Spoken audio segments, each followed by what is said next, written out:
Oh yeah, Sexy Biscuits. Nice. Long with Blues, 1975. A YouTuber who's on the rise. Reviewing games late night and sometimes friends. But Long Boys Blues, 1975.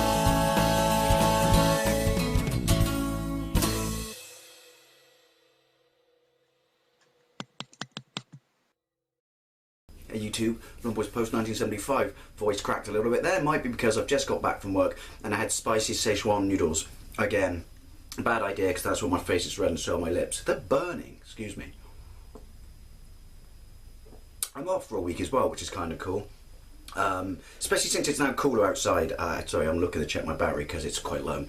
Because I hate summer, but that's all irrelevant. There's a question up there. Now, this may seem a little bit odd. I'm sure other people have talked about it. I've no idea what I was looking up there.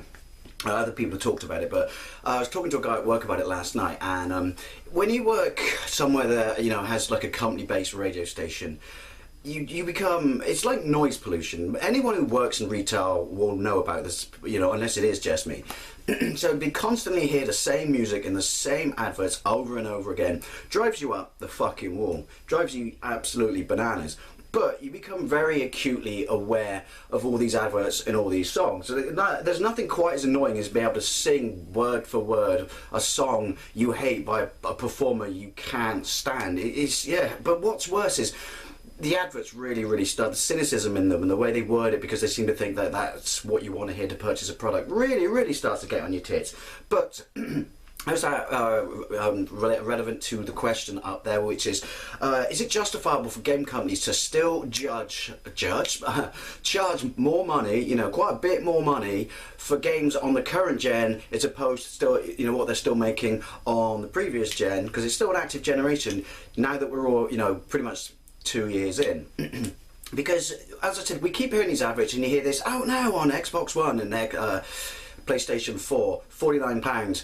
PlayStation 3 360 version, £39. You know, is that justifiable to charge more for a tenner? I mean, was it even 2 years ago? I mean, the argument I have heard is, well, yes, because, you know, the development costs on new systems is, it's you know, you have to reflect it in the price because it's getting used to it. It's difficult. You're learning, you know, the tricks of the trade and stuff like that. I mean, my obvious argument to that would be, if these systems were in development for a couple of years, shouldn't they be able to work it at this point now?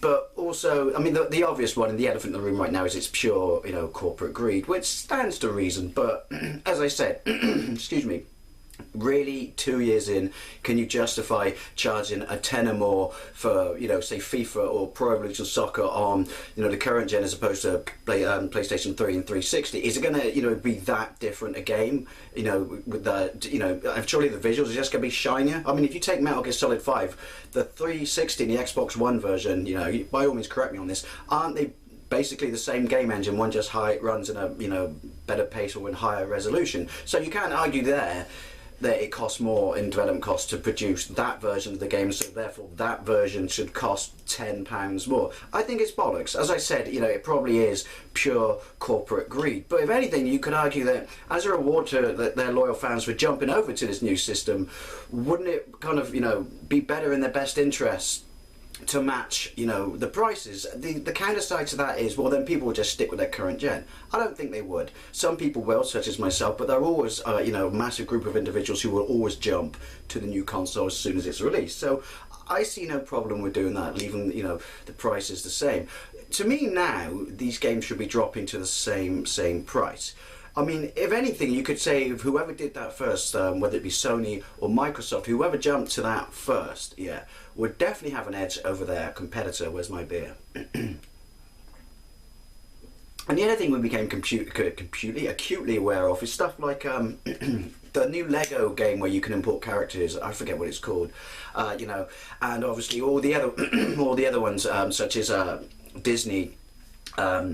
Infinity and things like that, where you can import characters and stuff into it, and get extra levels, extra characters and stuff like that. Why is the initial pack, where you get the hardware to do it, always more expensive as well? Same ballpark figure as the games, around about a tenner more expensive. Because the way it talks to the console might be different and have a little bit sort of different hardware in it. I don't know that, but ultimately the device itself is going to be basically bog standard the same, isn't it? Surely. Again, I'm not an expert on these things. I'm just asking the question, but is there any need for that as well to be more expensive than the previous generation? Or is it, we got the new generation, we're going to make money out of it while it's still hot. We'll also keep games at a lower price on the lower generation so we can still make money out of that. Again and again and again, we keep returning to the fact that it's probably sheer corporate greed, which is why I want to ask you, do you think they are justified 2 years into the cycle now, this life cycle, these systems, PlayStation 4, Xbox One, on still charging, at least this is UK price, at least a tenner more than the same game on the previous consoles? And then don't even get me started on digital remasters, although some are cheaper, but ultimately you're getting a game from the previous generation, so now you're paying more for that just for it to be remastered. I don't know. Love to know what you think, and thank you very much for watching. I'll see you later.